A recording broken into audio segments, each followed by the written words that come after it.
Rebecca stopped walking when she saw Lawrence place his hand gently against another woman's back.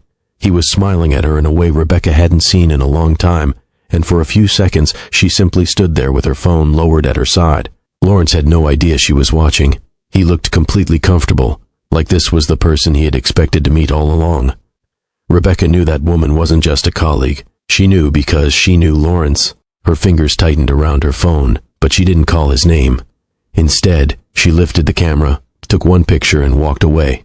By the time Lawrence came home that evening, Rebecca had already opened a file she hadn't touched in 12 years, and inside it was the life she once wanted. Welcome to Mr. Graham's story, where every story leaves a lesson. Whether you're new here or part of our growing family, thank you for being here. Let me know in the comments where you're watching from, and as the story unfolds, tell me what you would have done in the same situation. If you enjoy stories like this, don't forget to like, comment, share, and subscribe. It helps us bring more meaningful stories to people around the world. Now let's begin today's story. Rebecca kept her eyes on that old file for another few seconds before closing it. She could still hear Lawrence moving around downstairs. He was home. He had no idea what she had seen, and he certainly had no idea why. After 12 years of marriage, his wife had suddenly started looking at the life they built as if she were deciding whether she still belonged in it. By the time Lawrence came downstairs that evening, Rebecca had already moved his dinner plate from the oven to the table twice. The first time he had texted that he would be home at 7. At 7:30, he said traffic had slowed him down. At 8:15, he wrote, "Don't wait for me." Rebecca had still waited. When he finally walked into the kitchen, he loosened his tie with one hand and looked at the plate. "You didn't have to do that." Rebecca glanced up from her phone. "You said you hadn't eaten." "I forgot I said that." She smiled a little. "Apparently I didn't." Lawrence kissed the side of her head and reached for a glass. That was how most things worked between them, Rebecca remembered. Lawrence forgot. Rebecca adjusted. Lawrence appreciated it, usually, and for a long time Rebecca had never considered that arrangement a problem.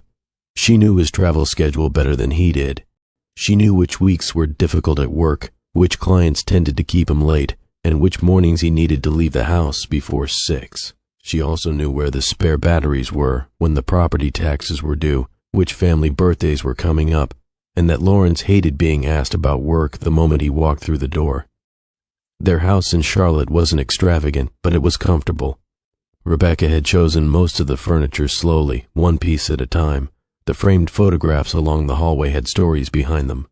The dining table had been bought during their 4th year of marriage, after they spent an entire Saturday arguing over whether they needed a 6-seat table. They had bought the 6-seat table. They had never needed all 6 chairs. Rebecca still liked it. There were parts of their marriage she genuinely loved. Lawrence could still make her laugh when she was trying not to. He knew she hated pulp in her orange juice. He could tell when she was pretending not to be annoyed.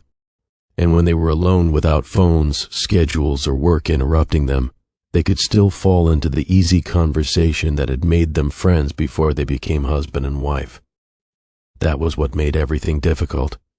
Rebecca wasn't living inside a marriage she had always hated. She was living inside one that had once felt very good. After dinner, Lawrence sat at the kitchen island scrolling through his phone. Rebecca stood at the counter sorting the mail. "Did you call your sister?" she asked.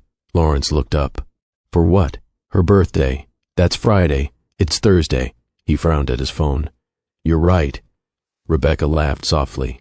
"You've been saying Thursday all week. I've had a lot going on." "I know." She said it without accusation. That was another habit she had developed. Whenever Lawrence forgot something, Rebecca supplied an explanation for him. Work was busy. Travel was exhausting. He had a lot on his mind. Everybody forgot things. She rarely asked herself what it meant when she was always the one doing the understanding. Lawrence's phone buzzed. He looked down immediately. Rebecca noticed the change in his face. Not a smile exactly, just a quick softening around his eyes before his expression returned to normal. "Everything okay?" she asked. "Yeah." He turned the phone face down. Rebecca nodded and went back to the mail. A few minutes later, Lawrence stood. "I'm going to shower." "Okay." He walked toward the stairs, then stopped. "Did we have anything Saturday?" Rebecca looked at him. "You told me about the dinner last week." "What dinner?" "The one with your clients." "Oh." He rubbed his forehead. Right. Rebecca waited. Lawrence gave her an apologetic smile. I've got too much in my head. I can tell. He leaned down and kissed her. You're the best. Then he went upstairs. Rebecca remained at the counter. The compliment should have made her feel loved.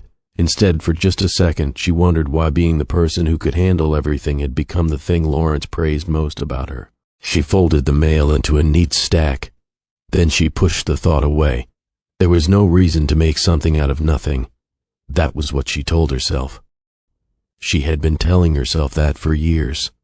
12 years earlier, Rebecca had been the one who talked about work until Lawrence told her she was doing it again. Not because he was annoyed, because he liked hearing her talk. They were sitting in a small Charlotte restaurant after work, sharing an appetizer they had ordered because neither of them wanted a full meal. Rebecca had her phone beside her, open to an email she had already read 3 times. Lawrence noticed. What's that? Rebecca turned the phone toward him. I got it. He read the message. Then he looked at her. Seriously? She nodded. I got it. He smiled before she did. Rebecca, that's great. She laughed, almost embarrassed by how happy she was. The opportunity wasn't just another position. It was a kind of career step she had been working toward for years. It would mean more responsibility, better pay, travel, and a chance to prove that she could build something of her own. Lawrence knew that. He had listened to her talk about it for months. He had even teased her about how many times she had practiced answering interview questions. Now he reached across the table and squeezed her hand. You deserve this. Rebecca looked at him. You really think so? I know so. For a while they talked about what their lives might look like if she accepted. Then Lawrence's expression changed, only slightly. There is one thing. Rebecca waited. My next few months are going to be rough. She already knew. His company was entering an important period, and Lawrence had been working longer hours. He had started traveling more. There were meetings he couldn't move and people he couldn't disappoint. Rebecca looked down at the table. How rough? Pretty bad. How long? I don't know. He didn't say no. He didn't tell her she couldn't take the opportunity. Instead, he explained what the timing would mean. Travel for her, travel for him. 2 demanding schedules, less time together, more pressure at home. Rebecca listened. What would you do? She asked. Lawrence paused. That's not really fair. Why? Because it's your opportunity. She smiled faintly. You have an opinion. Of course I do. He leaned back. I just don't want us to get so caught up chasing everything that we forget why we're doing any of it. Rebecca was quiet. That sentence stayed with her. On the drive home, neither of them talked much. The next morning, Rebecca looked at the email again. She could accept. She could also decline. Nobody was physically stopping her. That was why the decision stayed with her for so long. A week later, she sat across from Lawrence at their kitchen table. I think I'm going to turn it down. Lawrence looked up from his coffee. Are you sure? Rebecca nodded. I don't want you trying to manage all of this by yourself. I wasn't asking you to do that. I know. She reached for his hand. But I don't want our first year of marriage to feel like we're competing over whose career matters more. Lawrence held her fingers. You don't have to give this up for me. I know. He looked at her carefully. Then don't. Rebecca smiled. I've thought about it. She had. At least she believed she had. Lawrence didn't argue anymore. He simply pulled her closer. Whatever you decide, we'll make room for your turn. Rebecca rested her head against his shoulder. When? He laughed softly. You're already asking? I'm serious. So am I. He kissed her forehead. Later. Rebecca believed him. That was the important part. She wasn't walking away from her dream because Lawrence had ordered her to. She was choosing what she thought was temporary. She believed marriage meant taking turns. Sometimes one person carried more, then the other person got their chance, so she declined the opportunity. For the first few months, she didn't regret it. Lawrence's career did become demanding. He worked late. He traveled. There were weeks when they barely had a normal evening together. Rebecca told herself she had made the right choice. Then 1 year passed. Lawrence's career improved. His responsibilities increased. Rebecca waited for him to say something. He didn't. 2 years passed. There was always something else. A promotion, a difficult client, a new project, a trip, a financial goal they were trying to reach. Whenever Rebecca considered bringing up her career again, she remembered how much Lawrence had been carrying. So she waited. Eventually she stopped checking for the right moment, and without either of them saying it aloud, the promise Lawrence had made at that kitchen table began to disappear from their daily life. Rebecca didn't notice when it became normal. She only noticed much later that she was still waiting for her turn. Rebecca didn't wake up one morning and decide that Lawrence's career mattered more than hers. It happened in smaller ways. A year after she turned down the opportunity, Lawrence's workload became heavier. Then came the promotion, then another round of travel. Whenever Rebecca thought about returning to her own career, there was a practical reason to wait. They were saving for the house. Then they were fixing the house. Then Lawrence was traveling too much. Then Rebecca was helping with family responsibilities. There was always something. And because none of those reasons sounded unreasonable by themselves, Rebecca never felt justified in calling them a pattern. She simply adjusted. When Lawrence had an early flight, she changed her morning. When he had a late meeting, she ate dinner without him. When he needed a quiet weekend, she postponed plans. Eventually, she became very good at knowing what Lawrence needed before he asked. She wasn't keeping score. At least she didn't think she was. Sometimes Lawrence would come home and find that Rebecca had already handled something he had forgotten. "You take care of everything," he would say. Rebecca would smile. "I know." She meant it as a joke. Years later, she would remember those words differently. Their marriage still had warmth. They took trips. They celebrated birthdays. There were nights when Lawrence came home with takeout and they sat at the kitchen counter laughing about something neither of them would remember a week later. Rebecca wasn't pretending those moments didn't matter. They did. That was why she stayed emotionally invested. She still believed there would be a time when Lawrence would look at her and say, "Okay, your turn." But somewhere along the way, she stopped waiting for him to say it. She started telling herself she didn't need it anymore. Her old career files went into a drawer. The professional contacts faded. The clothes she had once worn to interviews were pushed toward the back of the closet. She still had the ability. She just stopped testing it. Lawrence didn't ask why. Perhaps he assumed she had changed her mind. Rebecca assumed he remembered. Neither assumption was ever checked. By the time the marriage reached its 12th year, their life looked settled from the outside. Their home was comfortable, their bills were paid, their careers were established. Friends described them as solid. Rebecca sometimes heard people say things like, "You two have it figured out." She usually laughed. She never knew what to say to that, because there were things about her life that felt good, and there were other things she had stopped mentioning. Then Lawrence started coming home later. At first it was once or twice a week, then more often. He had explanations, client dinners, work events, last-minute meetings. Rebecca believed most of them. Why wouldn't she? She had spent years trusting him. One Thursday evening, Lawrence came through the door almost an hour later than he had promised. Rebecca was sitting at the kitchen table with her laptop open. "You ate?" he asked. "Not yet." He glanced toward the clock. "You should have eaten." Rebecca closed the laptop. "I was waiting." He gave her an apologetic look. "I told you I'd be late. You said 8. You said 30. Rebecca looked at him. "That's not the point." Lawrence paused. For a moment, neither spoke. Then his phone buzzed. He looked at it. Rebecca watched his face. Again that brief change. A softness, a private reaction. He turned the phone over. "Work?" she asked. "Yeah." Rebecca nodded. She could have asked more. Instead, she stood. "I'll heat your food. You don't have to." "I know." She walked toward the kitchen. Behind her, Lawrence remained where he was. He watched her for a moment before putting his phone back in his pocket. Rebecca didn't know that the message had come from Natalie. She didn't know that Natalie had been part of Lawrence's life for almost a year. She didn't know that Lawrence had already told another woman that his marriage was essentially over. And she certainly didn't know that Lawrence had described her as a woman who had never really had ambitions of her own. Rebecca only knew that something about her husband's behavior had changed. For now, she still believed the problem might be work. She still believed there was a reasonable explanation. And that was exactly why Lawrence had so much time to hide what was really happening. Rebecca checked the arrival screen for the third time. Lawrence's flight had landed 12 minutes earlier. She stood near the pickup area with her phone in one hand and her car keys in the other, watching people come through the sliding doors. She had done this so many times that she could usually spot Lawrence before he spotted her. He always walked a little faster when he was tired. He usually loosened his tie before reaching the curb, and when he saw Rebecca, he would lift his chin slightly, as if to say, "There you are." She was expecting that moment. Instead, she saw Lawrence smiling at a woman. Rebecca stopped.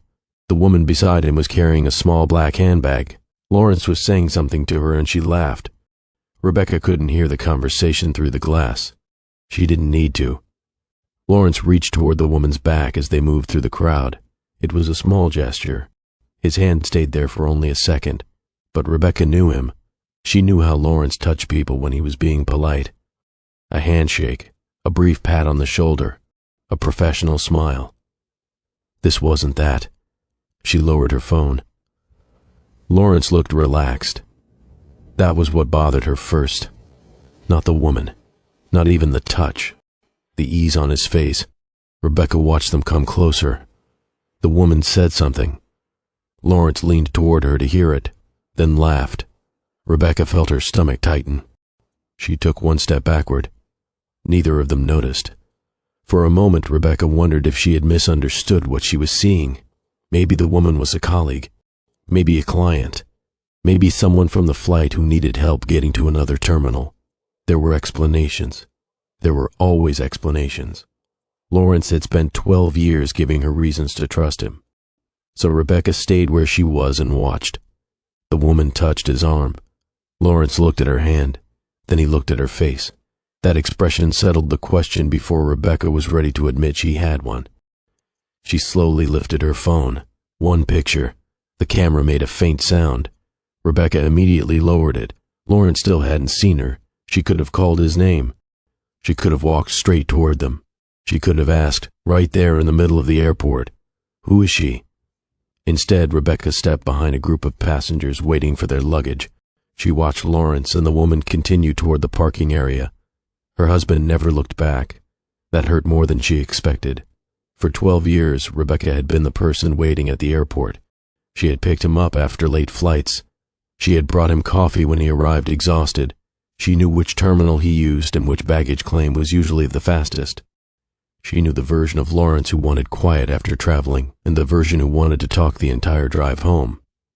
Now he was walking away with another woman as though Rebecca had never been part of the routine. Her phone felt heavy in her hand. She looked down at the photograph. Lawrence was standing beside the woman, his body angled slightly toward her. Rebecca stared at it for several seconds. Then she locked her phone. She didn't cry. She didn't call him. She didn't even send a message. She simply turned and walked toward the parking garage. By the time Lawrence reached the car he expected Rebecca to be waiting beside, she was already gone. He would probably wonder where she was. He might even call. Rebecca knew that. But as she drove home, another thought took its place. For the first time in 12 years, she didn't want to hear Lawrence explain anything. She wanted to understand what she had been refusing to see. Rebecca parked in the driveway and left the engine running. For almost a minute, she didn't move.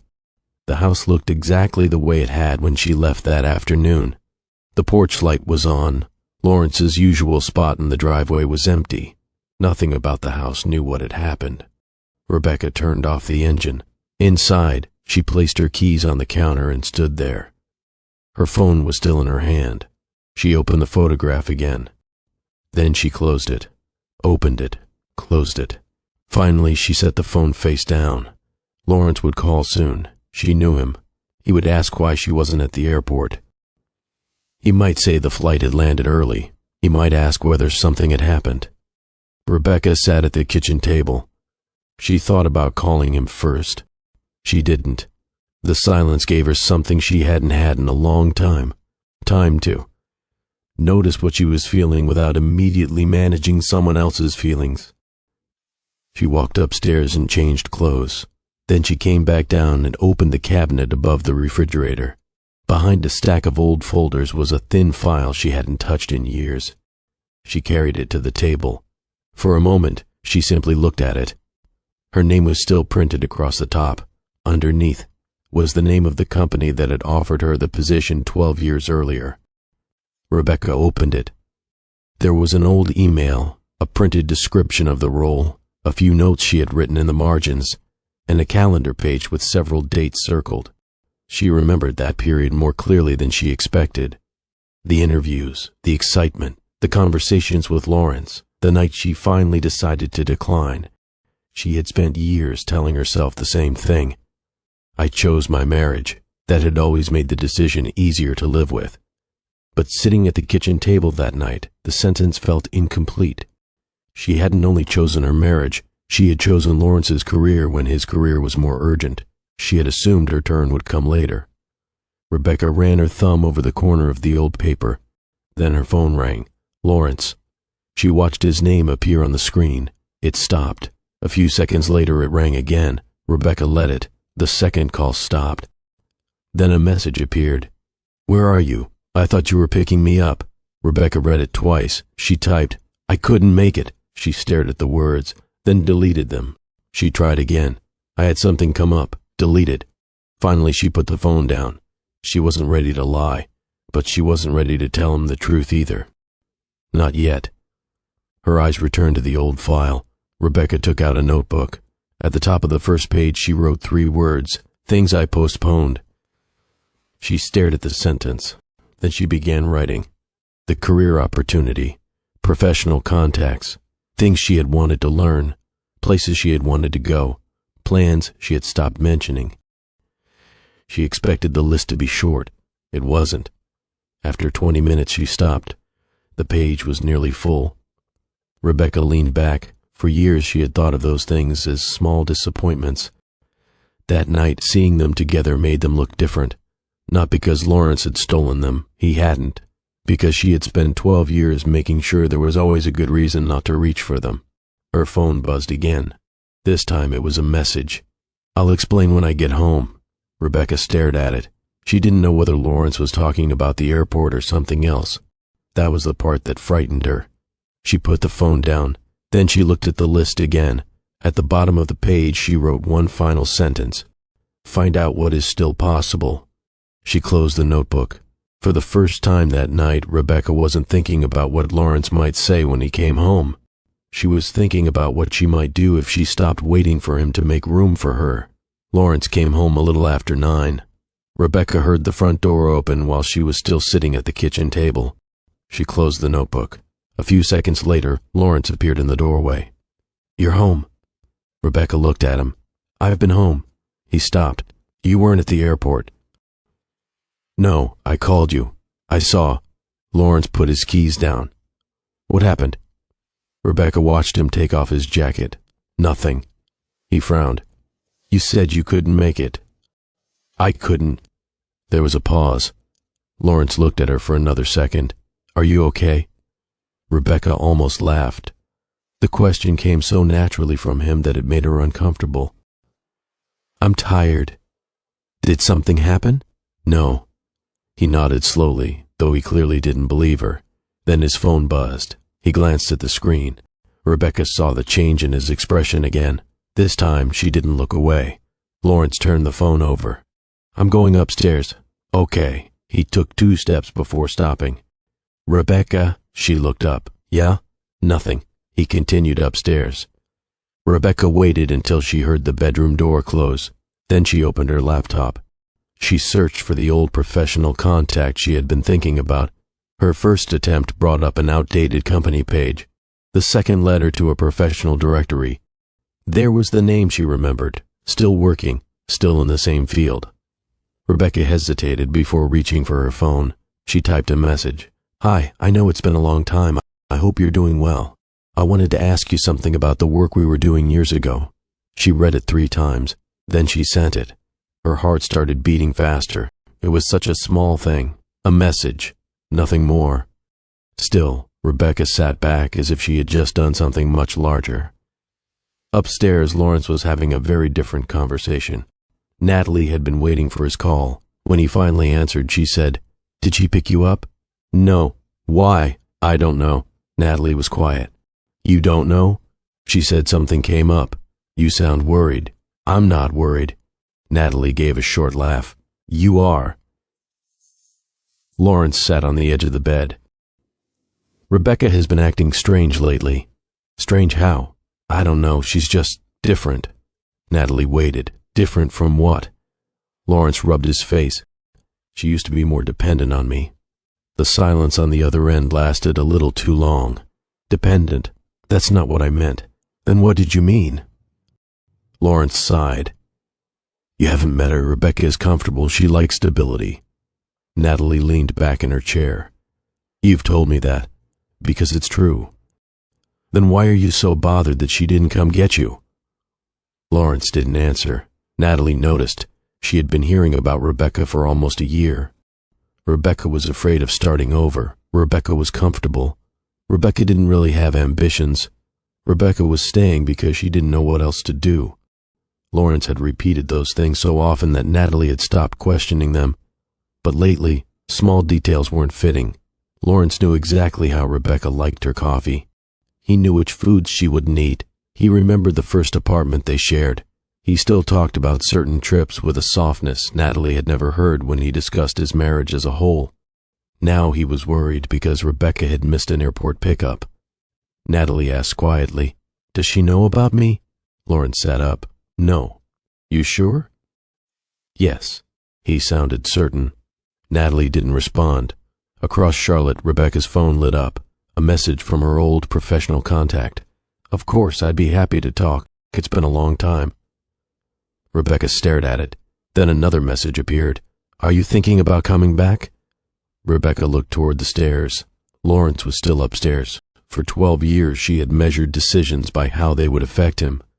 This time, she didn't. She typed, I'm thinking about finding out if I still can. She sent it before she could change her mind. Then she closed the laptop. For the first time since the airport, Rebecca smiled. It wasn't because she had figured Lawrence out. She hadn't. It was because she had just opened a door Lawrence didn't know existed. The first thing Rebecca did the following Monday was delete the word maybe from an email she had been drafting. She had spent most of Sunday writing to an old professional contact, then changing the message, then deciding it sounded too eager, then deciding it sounded too desperate. Finally she wrote, I'd like to talk about returning to the field. She read it once, then she sent it. There was no dramatic feeling afterward, just a nervous breath and the sudden awareness that she had no idea what would happen next. The reply came 2 hours later. I'd be glad to catch up. A lot has changed since you left. That last sentence stayed with her. A lot had changed. She knew that. What she didn't know was whether there was still a place for her in it. Over the next few weeks, Rebecca began learning what she had missed. She read industry updates at night. She attended a professional event by herself. She took notes. She asked questions. At one point, someone introduced her to a woman who had entered the field years after Rebecca and was now doing work Rebecca once imagined herself doing. Rebecca smiled and congratulated her. In the car afterward, she sat behind the steering wheel and admitted something she hadn't wanted to admit. She was jealous. Not of the woman herself, of the years. She had spent 12 years telling herself that waiting had been harmless. Now she could see what 12 years actually looked like. Still, she kept going. Some doors didn't open. One company never responded. Another contact told her the industry had changed significantly and suggested she consider starting at a lower level than she had once expected. That one hurt.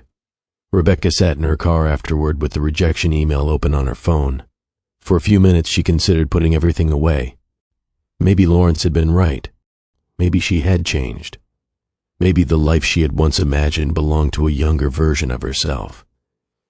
Then she remembered something. She had been 20-something when she turned down that opportunity. She had been 30-something when she decided it was too late. Those were not the same thing. Rebecca closed the email. She wasn't going to pretend the years hadn't happened. She simply refused to let them decide what the next years would be. At home, Lawrence began noticing. The first thing he noticed was that Rebecca stopped rearranging her schedule around him. When he mentioned a dinner, she didn't immediately check her calendar. Friday? Maybe, she said. Lawrence looked up. Maybe? I have something.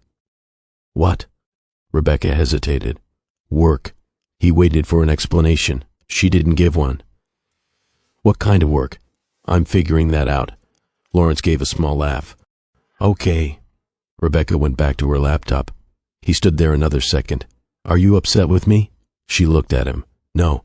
Then what's going on? I've been thinking about some things. Like what? Rebecca closed the laptop.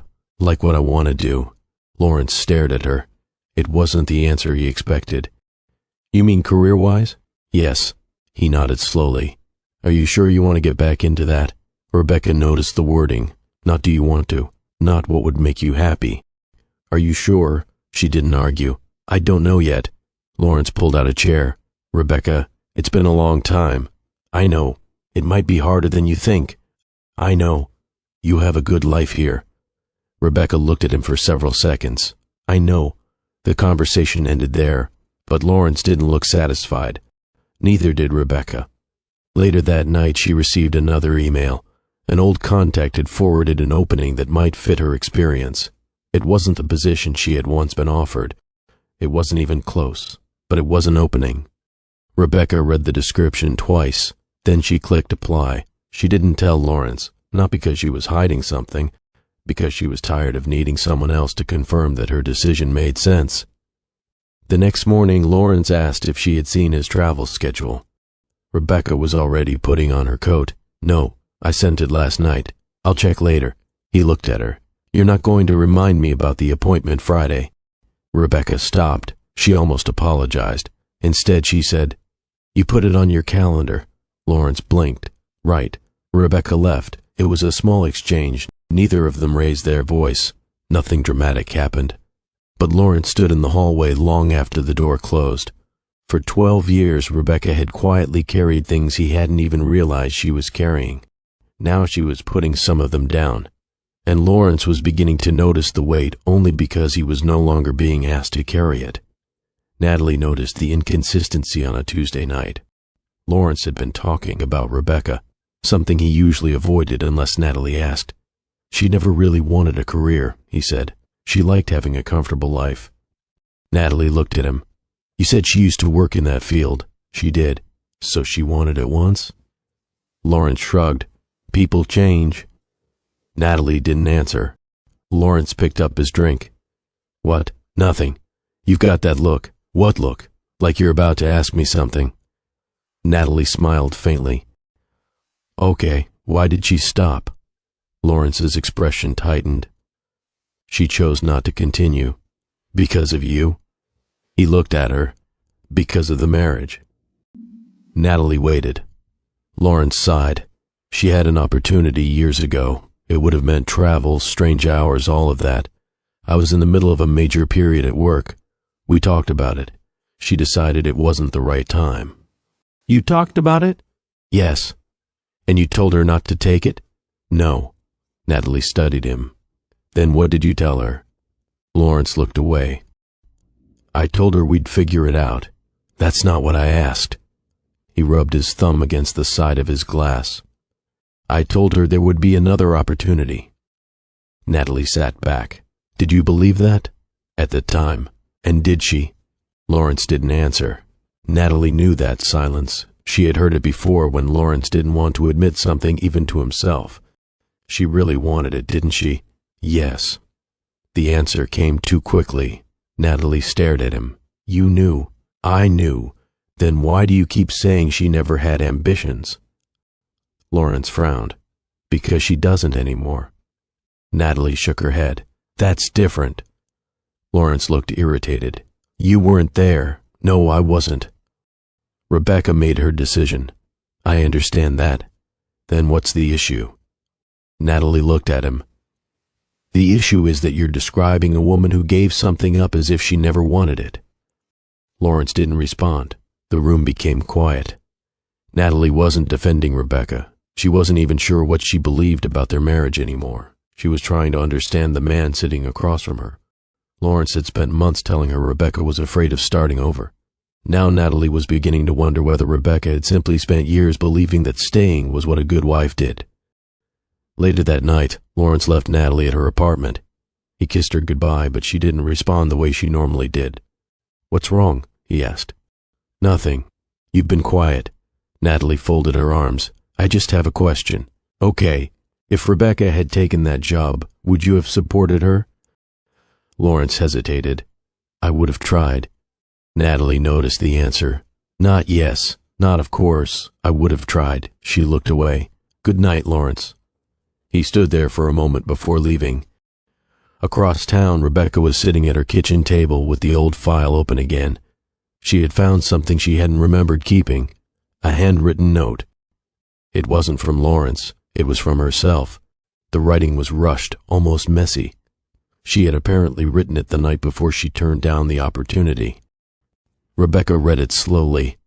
I'm scared that if I take this, Lawrence will think I'm putting my career before us. She stopped. There was another line underneath. He says he'll support me, but I don't want to make this harder for him right now. Rebecca lowered the paper. She remembered the decision. She remembered making it. But she had forgotten that sentence. For 12 years she had told herself she had simply chosen marriage. Now she was seeing something else. She had been afraid of disappointing Lawrence. That didn't make the decision his fault, but it changed what the decision meant. Rebecca folded the note and placed it beside the photograph from the airport. Two pieces of her life sat on the same table. One showed the woman she had become. The other showed the woman she had been. Her phone buzzed. It was a message from the professional contact she had reached out to. I looked over your background. There may be an opening worth discussing. Can you meet Thursday? Rebecca stared at the message. Then she typed, yes. She pressed send. For the first time, she wasn't asking whether Lawrence would be comfortable with her answer. She was asking herself whether she was ready to live with it. And she was beginning to realize that those were two very different questions. Rebecca sat in the parking lot for several minutes before going inside. Her meeting had gone better than she expected. The professional contact she had once known had remembered more about her work than Rebecca remembered about herself. You were good, the woman had told her. Rebecca had laughed. That was a long time ago. It was, but you didn't forget everything. Those words stayed with her. She drove home thinking about the old opportunity. For 12 years she had described that decision in one sentence. I chose Lawrence. It had become almost comforting. If she had chosen it, then there was no one to blame. Not Lawrence, not herself, nobody. But the note she found had complicated that story. She had been afraid, not afraid of the work, afraid Lawrence would think she was putting herself first. That distinction mattered. Rebecca sat at the kitchen table and spread the old papers in front of her. The original opportunity, her handwritten notes, the airport photograph, her recent application, 4 pieces of paper from 4 different versions of her life. She picked up the old offer. She remembered how excited she had been. She remembered calling Lawrence afterward. She remembered him saying, I'm proud of you. She had forgotten that part. She had also forgotten how quickly the conversation had shifted toward everything that could go wrong. The travel, his schedule, the timing, their marriage, none of it had been a command. There had been no threat, no ultimatum. That was what made it harder. Lawrence had never needed to tell Rebecca, choose me. He knew she would. Rebecca leaned back in her chair. For years she had carried the entire decision as proof that she had voluntarily walked away from her ambition. Now she could see the larger pattern. She had made one compromise, then another, then another. Each one had seemed reasonable. Together they had become 12 years. Rebecca closed her eyes. She wasn't angry enough to hate Lawrence. She wasn't ready to forgive him either. What she felt was quieter. She was tired of defending a decision she no longer understood. Her phone buzzed. An email. The position she had applied for had rejected her. Rebecca stared at the screen. For a second she felt foolish. She had spent weeks building herself up, only to receive a polite rejection from someone who barely knew her. She closed the laptop. Maybe they're right, she whispered. Then she stopped. There it was again, the old habit. One setback and she was ready to make herself smaller. Rebecca opened the laptop. She read the rejection once more. Then she looked at another opening. She applied, not because she suddenly believed everything would work out, because she had finally stopped expecting one opportunity to prove whether she was still capable. That evening, Lawrence came home earlier than usual. He found Rebecca at the dining table. You've been busy. Yeah. What are you working on? Something for work. He pulled out a chair. Can I ask you something? Rebecca looked at him. Sure. Are you planning on going back full-time? She paused. I don't know. Would that mean traveling? Possibly. Lawrence nodded. That's a lot. I know. You'd have to think about how that affects us. Rebecca looked at him for a moment. Then she said, I have. Lawrence seemed surprised. I just think we should talk about it. We can. When? When I know what I'm deciding. He leaned back. Rebecca could see the frustration in his face. Years ago, she would have rushed to soften it. She would have explained. She would have reassured him. She would have said, don't worry, I'll figure something out. This time she didn't. Lawrence finally stood. Okay. He walked away. Rebecca watched him go. Then she opened the drawer beside her. The airport photograph was still there. She looked at it. The photograph had started as proof of something she didn't understand. Now it had become a reminder, not of Natalie, not even of Lawrence, of the exact moment Rebecca had stopped asking herself whether she was overreacting. She wasn't. Something had changed, and it wasn't simply her marriage. It was her understanding of herself. That night, Rebecca made one decision. She would continue pursuing the professional opportunity. She would not wait for Lawrence's approval. She would not use his reaction as a measurement of whether she was making the right choice, and she would not apologize for wanting something again. She closed the drawer. Upstairs, Lawrence's phone lit up. Natalie had sent him a message. We need to talk. Lawrence stared at it. He had no idea that while he was worrying about Rebecca becoming distant, Natalie had begun questioning the story he had told her about his wife. And soon those two problems were going to meet. Lawrence noticed the change most clearly on a Saturday morning. He was standing in the kitchen holding 2 cups of coffee when Rebecca walked in already dressed. You're going somewhere? Yes. Where? She picked up her bag from the counter. I have a meeting. On Saturday? It's the only time she was available. Lawrence handed her the coffee. You want me to come? Rebecca looked at him. No. He lowered his hand. Okay. She reached for her keys. Rebecca. She stopped. What? Can we talk? About what? He hesitated. I don't know. That answer almost made her smile. You've been asking me that a lot lately, because I feel like something's changed. Rebecca looked at him for a moment. A lot has changed. Lawrence's jaw tightened. Are you angry with me? I'm tired. That's not what I asked. I know. She picked up her bag.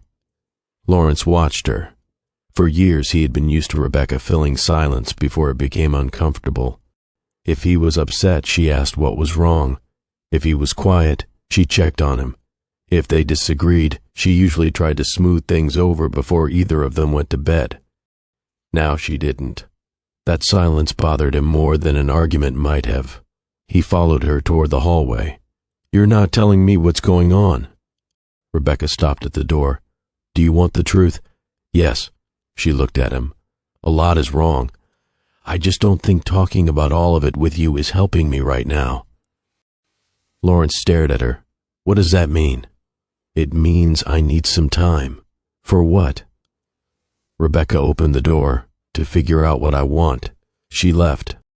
Lawrence stood there holding the second cup of coffee. It was still warm. He put it down. Later that afternoon, he found himself thinking about the woman Rebecca had been when they first met. She had opinions about everything. She argued with him about restaurants. She wanted to travel. She talked about her career without apologizing for wanting more. Lawrence had loved that about her. Somewhere along the way, he had gotten used to the quieter version, the one who made dinner plans around his schedule, the one who knew his travel dates, the one who rarely said no. Now he was beginning to understand that her silence wasn't weakness, it was distance, and he didn't know how to close it. That evening, Lawrence tried something he hadn't done in a long time. He asked Rebecca about her meeting. She looked up from her laptop. It went well. Good. Thanks. What are you working on? An application for the job? One of them. Lawrence nodded. That's good. Rebecca waited. He didn't say anything else. Finally, he asked, Do you need help? She closed the laptop. No. You sure? Yes. He nodded. Okay. He walked away. Rebecca watched him go. The strange thing was that she could see he was trying, but his instinct was still the same. He wanted to fix the discomfort. He wanted to know what would make her feel better. He hadn't yet understood that some things couldn't be repaired by doing more. That night, Lawrence sat alone downstairs after Rebecca went to bed. His phone was beside him. He didn't touch it. For the first time in months, the thought of Natalie didn't feel comforting. He thought about Rebecca instead. Not the wife who remembered everything. Not the woman who waited for him. Rebecca. The woman who had once told him exactly what she wanted from life. He had almost forgotten how strongly she had wanted it. And now she was becoming that woman again. The thought should have made him proud. Instead, it scared him, because Lawrence was beginning to realize something he had not wanted to admit. He wasn't sure whether Rebecca was becoming independent because she was hurt, or because she had finally stopped needing him. Natalie didn't raise her voice when Lawrence arrived at her apartment. She didn't need to. She opened the door, stepped aside, and waited until he walked in. You said we needed to talk. We do. Lawrence looked around. What's going on? Natalie folded her arms. I want to ask you something, and I want you to answer without giving me the version you've been giving me. Lawrence frowned. What version? Your version of Rebecca. He looked away. Natalie, no, just answer me. She took a breath. You told me she never really had ambitions. Lawrence rubbed his jaw. She doesn't. That's not what I asked. He looked at her. Natalie continued. You told me she was comfortable, that she was afraid to start over, that she'd never really wanted much outside the marriage. That's what I've seen. But she had a career opportunity, yes. A serious one, yes. And you knew she wanted it. Lawrence didn't answer. Natalie watched him. You knew. I told you. She made her choice. I know she made the choice. Natalie's voice softened. That's the part I'm trying to understand. Lawrence sat down. What do you want me to say? I want you to tell me what happened. He sighed. She got an opportunity. I was going through a difficult period at work. We talked about it. She decided to stay. And you told her you'd make room for her later. Lawrence looked at her sharply. How do you know that? Natalie didn't answer immediately. I've been listening to you. That landed differently. Lawrence looked down. I meant it. Did you? Yes. Then what happened? I don't know. Natalie gave a small, disappointed laugh. You don't know? Things changed. Things always change. Lawrence looked irritated. You weren't there. No, I wasn't. She sat across from him. But I've heard you talk about her for almost a year. Lawrence stayed quiet. You say she has no ambition, Natalie continued. But you know exactly what she wanted 12 years ago. You know what she gave up. You remember things about her you claim don't matter anymore. She's my wife. Natalie looked at him. That's not an answer. Lawrence's expression hardened. What are you trying to say? I'm trying to figure out whether you actually ended your marriage before you started this relationship. He looked away. Natalie continued. Because from where I'm sitting, you didn't. The room went quiet. Lawrence didn't argue. That silence told Natalie more than a defense would have. She leaned back. Does she know about me? No. Are you sure? Yes. Then why do you look terrified every time she doesn't answer your calls? Lawrence stood. I need to go. Natalie watched him reach for his jacket. Lawrence. He stopped. If you want me to believe you, you have to start being honest with yourself first. He didn't respond. He left. Across town, Rebecca was having a very different kind of evening. The email she'd been waiting for had finally arrived. She had been offered an opportunity to move forward in the hiring process. It wasn't a guarantee. It wasn't a job yet. But it meant someone had looked at her experience and thought she was worth another conversation. Rebecca printed the email. She carried it into the kitchen. Lawrence came downstairs. What is that? Rebecca looked up. I got through to the next round. His face changed. Really? She nodded. That's great. Thank you. When is it? Next week. Where? Rebecca hesitated. Atlanta. Lawrence's smile faded slightly. For how long? I don't know yet. You'd have to travel? Probably. He pulled out a chair. Rebecca, that's a lot. She looked at him. I know. What about everything here? I'll handle it. I just mean... He stopped. Rebecca waited. He looked at the email again. I thought you were looking for something local. I was. And now? Now I'm looking at what's actually available. Lawrence nodded slowly. I just don't want you to make a decision because you're angry. Rebecca's expression barely changed. I'm not. Then why does it feel like you're trying to change everything? She looked at him for several seconds. Because I am. Lawrence went quiet. Rebecca folded the email and put it away. She didn't tell him about Natalie. She didn't need to. His reaction had already told her something. He was proud of her, but he was also calculating what her new choices would mean for him. And Rebecca finally understood that those two things could exist at the same time. She could be loved by someone who still didn't know how to make room for her. That realization hurt more than she expected, but it also made her next decision easier. Lawrence found the photograph by accident. Rebecca had left her laptop open on the dining table while she went upstairs to take a call. Lawrence was looking for a document he needed when he noticed a folder beside the computer. He picked it up. Inside were several old papers, a professional resume, a printed job description, a few handwritten notes, and one photograph. Lawrence recognized himself immediately. He was standing outside the airport beside Natalie. For several seconds he didn't move. Then he looked closer. The photograph had been taken from a distance. Rebecca had been there. His stomach dropped. He heard footsteps upstairs. Rebecca came down carrying her phone. She stopped when she saw what he was holding. Neither of them spoke. Lawrence put the photograph on the table. You were there. Rebecca looked at it. Yes. When? You know when. He stared at her. You saw me? Yes. Why didn't you say anything? Rebecca pulled out a chair and sat. I wasn't ready. For how long have you known? Since that day. Lawrence sat across from her. Rebecca, I can explain. She looked at him. I know. That answer stopped him. You know. I know there are explanations. Then let me explain. Rebecca shook her head. Not yet. Lawrence's voice became quieter. There's nothing between me and Natalie that... Don't. He stopped. Rebecca looked down at the photograph. I don't need you to tell me what I saw. Lawrence swallowed. It wasn't supposed to happen. How long? He didn't answer. Lawrence, almost a year. Rebecca nodded once. She had known. Hearing him say it still changed something. She looked back at him. You told her our marriage was basically over. Lawrence's face tightened. Rebecca, you told her I was afraid to start over. I was wrong. You told her I never really had ambitions of my own. Lawrence looked away. Rebecca waited. Finally he said, I shouldn't have said that. No.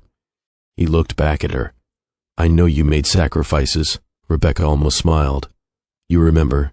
Of course I remember. Do you? Yes. You remember the opportunity? Yes. You remember what it meant to me? Lawrence nodded. Rebecca's voice stayed calm. Then how did you tell another woman I never had ambitions? Lawrence opened his mouth. Nothing came out.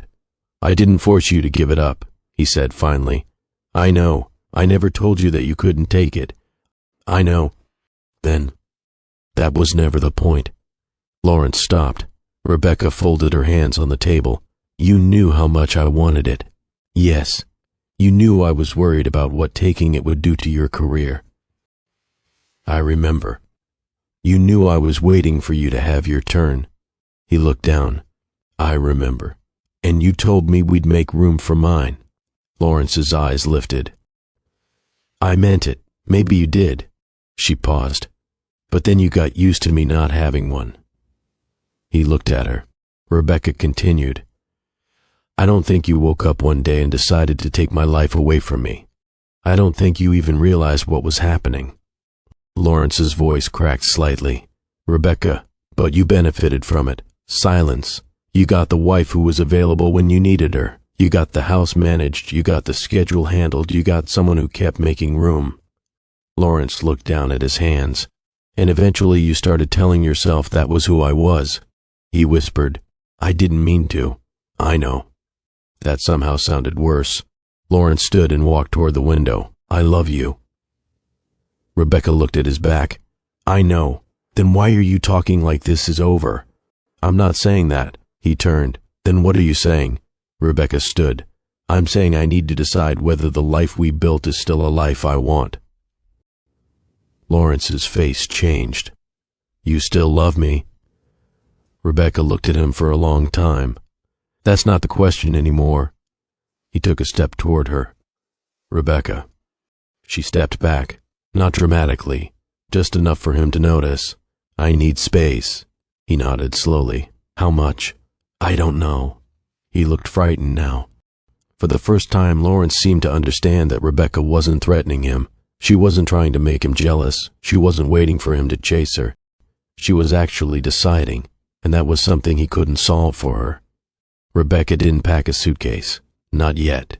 Instead, she stood in the bedroom with the closet door open, looking at the clothes she had accumulated over 12 years. Some belonged to the woman who had first moved into the house with Lawrence. Others belonged to the woman she had become along the way. She pulled out a blazer she hadn't worn in years. It still fit. Rebecca held it against herself and looked in the mirror. Then she put it on.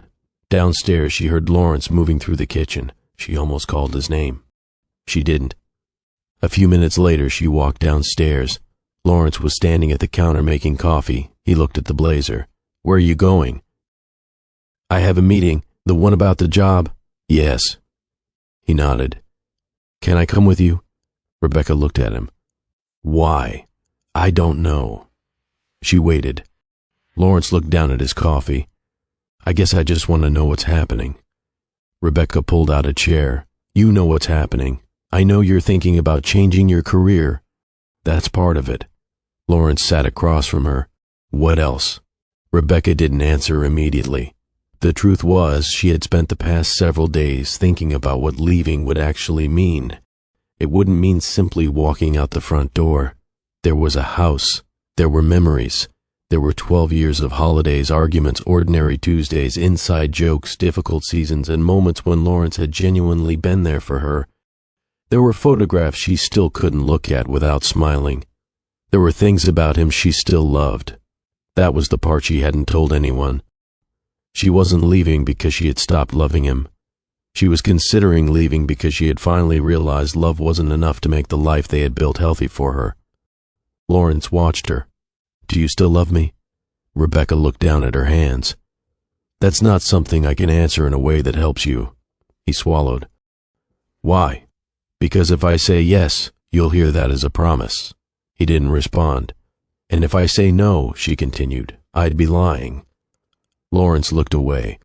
For once, he didn't try to fix the answer. Rebecca stood. I need to go. He nodded. Okay. She reached the door. Rebecca? She turned. I hope the meeting goes well. She gave him a small smile. Thank you. That was all. Her meeting went better than she expected. The position wasn't perfect. The travel would be inconvenient. The work would demand more from her than she had done in years. But when the woman across the table asked, Are you ready to start again? Rebecca didn't hesitate. I'm ready to start. On the drive home, she realized something. She wasn't becoming a new person. She was becoming visible again. When she walked through the front door, Lawrence was sitting at the dining table. There were no phones in front of him, no television, just a cup of coffee that had gone cold. I got the position, Rebecca said. Lawrence looked up. He smiled. Congratulations. Thank you. When do you start? 3 weeks. He nodded. That's good. Rebecca set her bag down. Lawrence looked at her for a long moment. I've been thinking. She waited. I know I can't ask you to go back to the way things were. Rebecca said nothing. I know I've gotten used to you handling things. He rubbed his hands together. And I know I've said things about you that weren't fair. Rebecca looked at him. He stopped there. He didn't ask her to forgive him. He didn't make a speech. For the first time, he seemed to understand that an apology wasn't supposed to make her responsible for comforting him afterward. Rebecca sat across from him. I don't know what happens to us. Lawrence nodded. I know, and I don't want you making promises because you're afraid. He looked at her. I'm afraid. She gave a quiet breath of a laugh. I know. Lawrence looked down. But I'm trying to understand why. Rebecca waited. He finally said, because I think I assumed you'd always be here. She didn't answer. He continued, I thought that was what we had. Rebecca looked around the room. For 12 years, this had been home. She wasn't sure whether she was ready to leave it. She wasn't sure whether she was ready to stay. But for the first time, that uncertainty didn't frighten her as much as it once would have, because the decision belonged to her. And Lawrence was finally beginning to understand that. Lawrence waited until after dinner to say it. Rebecca, don't leave. She stopped rinsing her plate. The faucet continued running. Lawrence stood behind her several feet away. I know I don't get to ask you for anything right now, he said. I know that. Rebecca turned off the water. Then why are you asking? Because I don't know what else to do. She dried her hands slowly. Lawrence pulled out a chair. Sit down. Rebecca remained standing. He looked at her. Please. She sat. Lawrence stayed across from her. For a few seconds he said nothing. Then he rubbed his palms together. I thought I had more time. Rebecca's expression didn't change. More time for what? To fix things. You didn't know they were broken. I knew something was wrong. You knew I was changing. Yes, that's different. Lawrence nodded. I know. He looked at the table. I kept thinking you'd get through whatever you were feeling. Rebecca watched him. Whatever I was feeling? I didn't know how to say it. You didn't ask. I know. The words came quietly. That was what made them believable. Lawrence wasn't trying to win an argument. He looked like a man who had finally run out of explanations. I thought you were happy, he said. Rebecca looked down. I was happy sometimes. He nodded. That's what I kept telling myself. Rebecca didn't answer. I thought because we had a good house, because we had our routines, because you were still here. He stopped. I thought that meant we were okay. We were comfortable. Lawrence looked at her. Is that all? No. Rebecca's voice softened. We loved each other. He nodded. We still do. She looked at him. Maybe. Lawrence's eyes filled. Rebecca. She waited. I don't want to lose you. She looked away. You already lost something. I know. No, Lawrence. She looked back at him. You lost a version of me who would stay just because you were afraid I wouldn't. He swallowed. I know. And I don't know if I can go back. I'm not asking you to be that woman again. Then what are you asking? He took a breath. Stay long enough to see if I can become a different husband. Rebecca stared at him. Lawrence continued before she could respond. I don't know if I know how yet. That admission caught her off guard. He wasn't promising to change overnight. He wasn't telling her that everything would be different tomorrow. I've spent years thinking being a good husband meant providing, working hard, keeping the house running, making sure we were secure. Rebecca listened, and I didn't see what I was asking you to give up to make all of that possible. He looked at her. I took your flexibility and called it your personality. Rebecca lowered her eyes. I told Natalie you didn't really have ambitions. The words hung there. I knew better. Rebecca didn't move.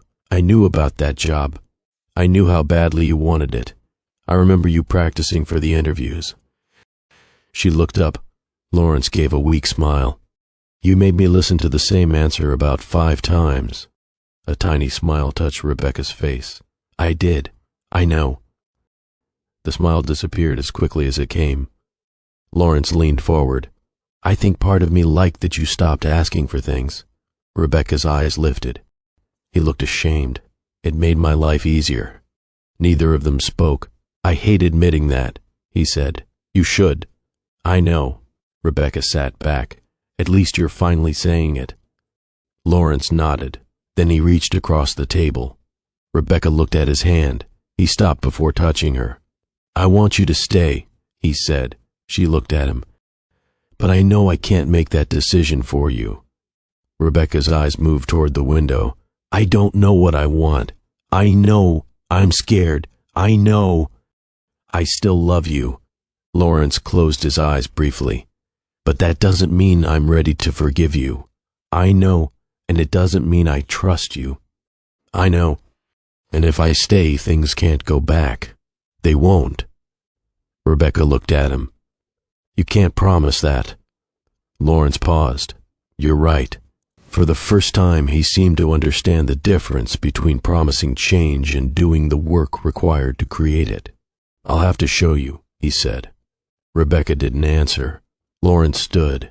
He looked like he wanted to say more. Instead, he simply said, "I'm asking you to stay, but I'm not asking you to decide tonight."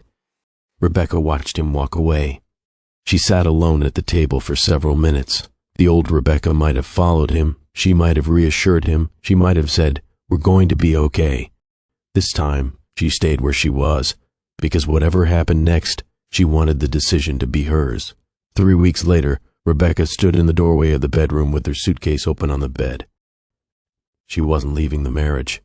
Not that morning. She was leaving for her first week of work.